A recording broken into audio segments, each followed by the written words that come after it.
Happy Arbor Day, preschool. Mrs. Ryan was really hoping to be able to go outside today because it's Arbor Day. So happy Arbor Day.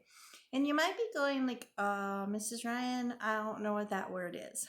So do you know how sometimes I call you children or I call you kids, but kids and children kind of mean the same thing, right? Well, it's the same way with trees. Trees, we can call them also arbor and that's why today is called Tree Day or Arbor Day. And I really wanted to be out in the trees for Arbor Day because that seemed to make sense and it seemed like it would be fun. And then I went, but Mrs.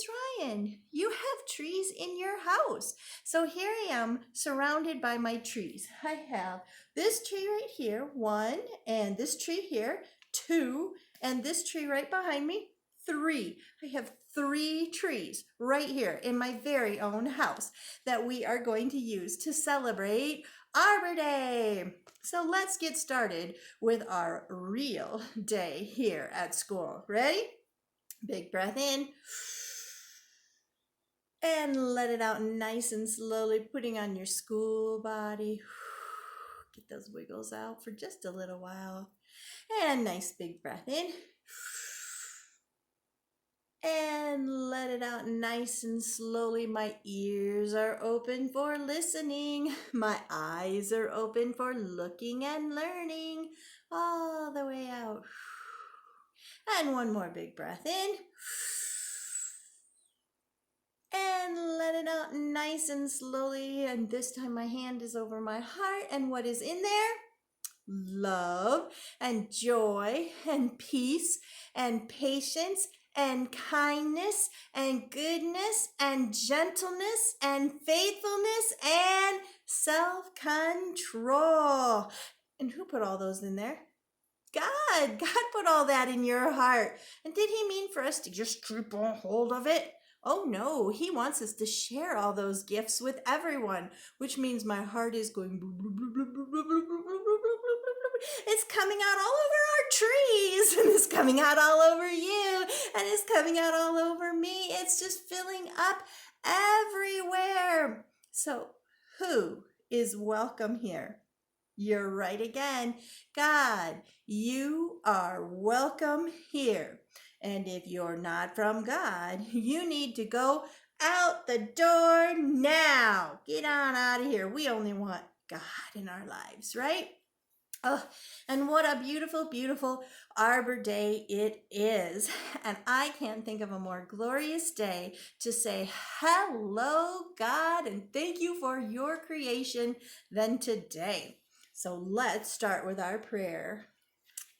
Our Father, who art in heaven, hallowed be thy name.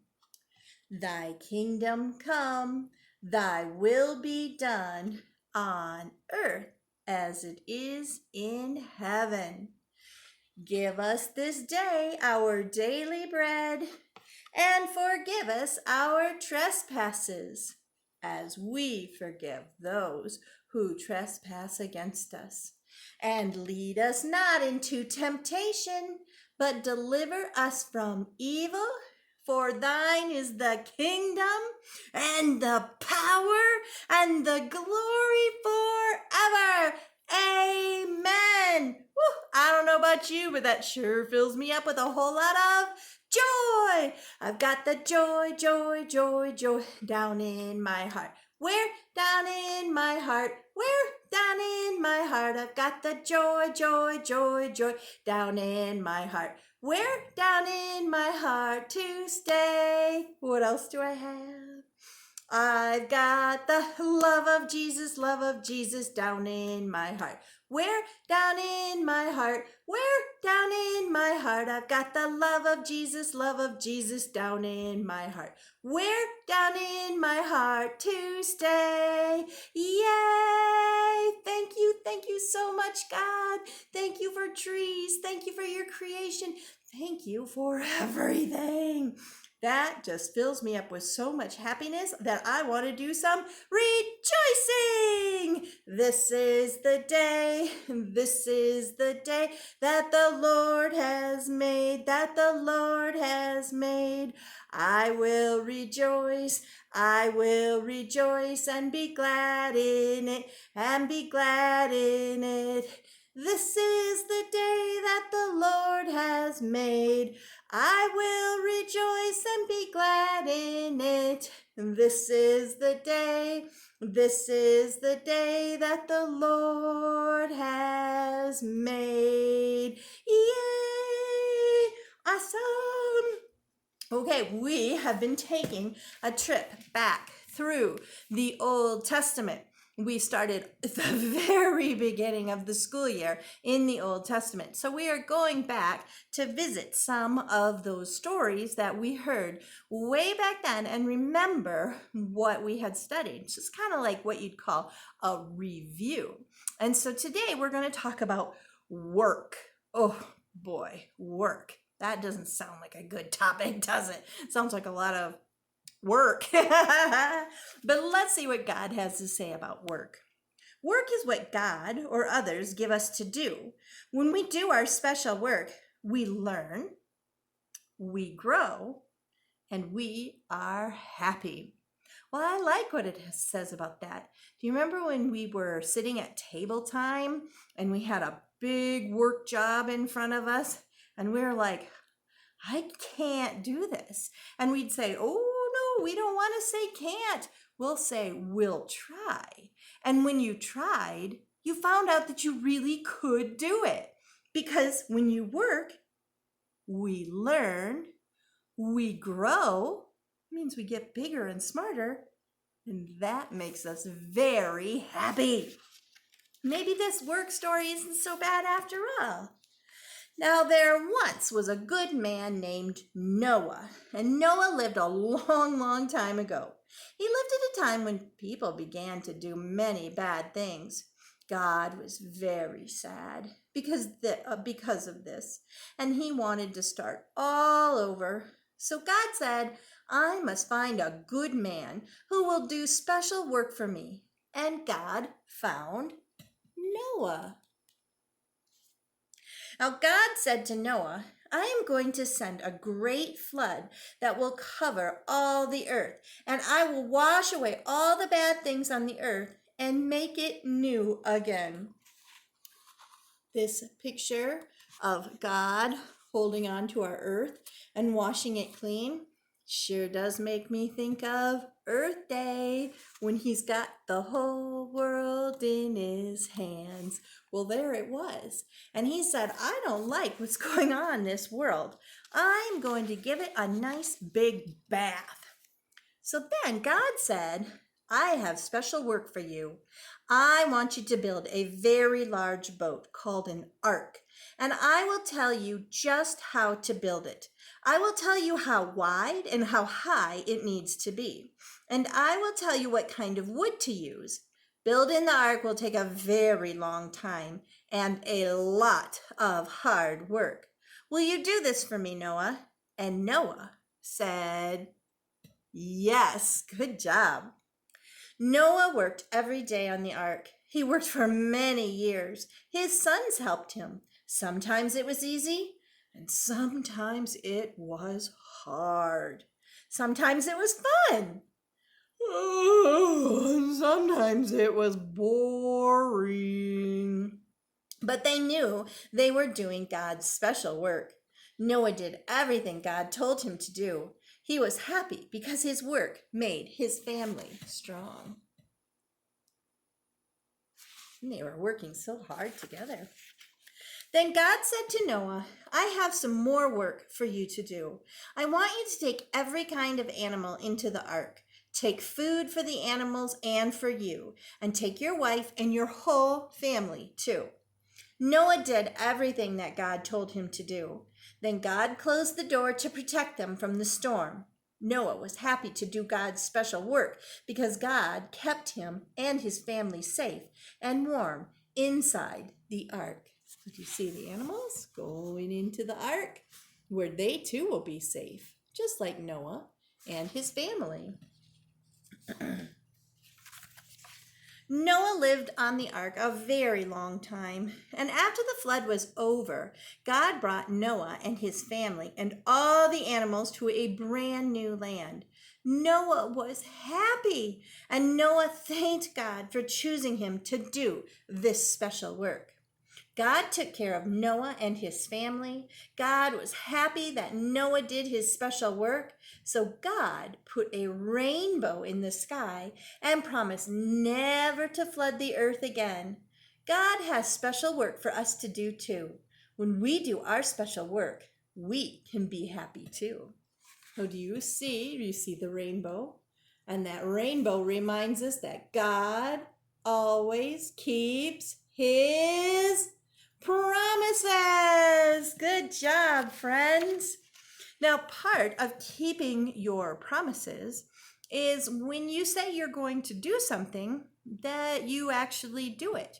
Or if you say you won't do something, it means you actually won't do something. And part of that is called honesty. And so we're going to study a little bit of honesty right now. And it says honesty means to tell the truth to ourselves and to others. God tells the truth. He is honest. God wants you to tell the truth too. Now here is a fellow right here, Daniel. Daniel lived a long time ago in the land of Babylon. He was very handsome and he was very smart. He was also very healthy. So the king said, I want Daniel to work in my palace. See him right there?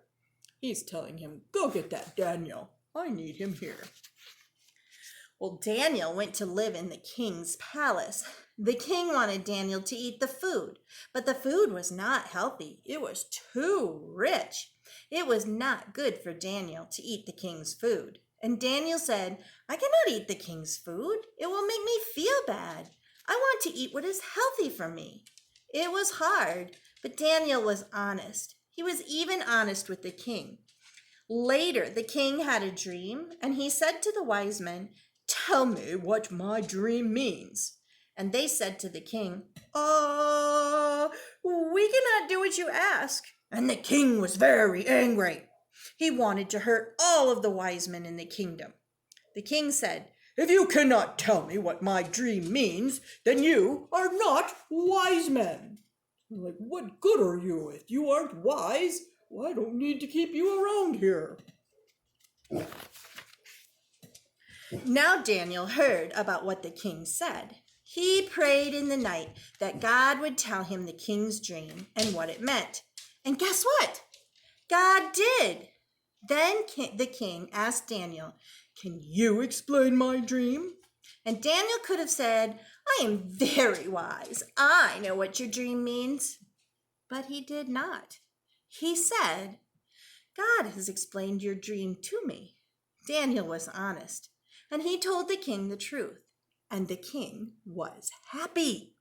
Some of the wise men in the kingdom were jealous of Daniel because he was so honest. They could not find anything wrong with him. Daniel had never broken the law, so they thought of a plan to trap Daniel. They said to the king, make a law that the people can only pray to you. And if anyone breaks the new law, throw him into the lion's den. Eek! That's a scary law. Now Daniel heard about this evil plan. But guess what? He did not stop praying to God. Every day, Daniel went to his room to pray to God.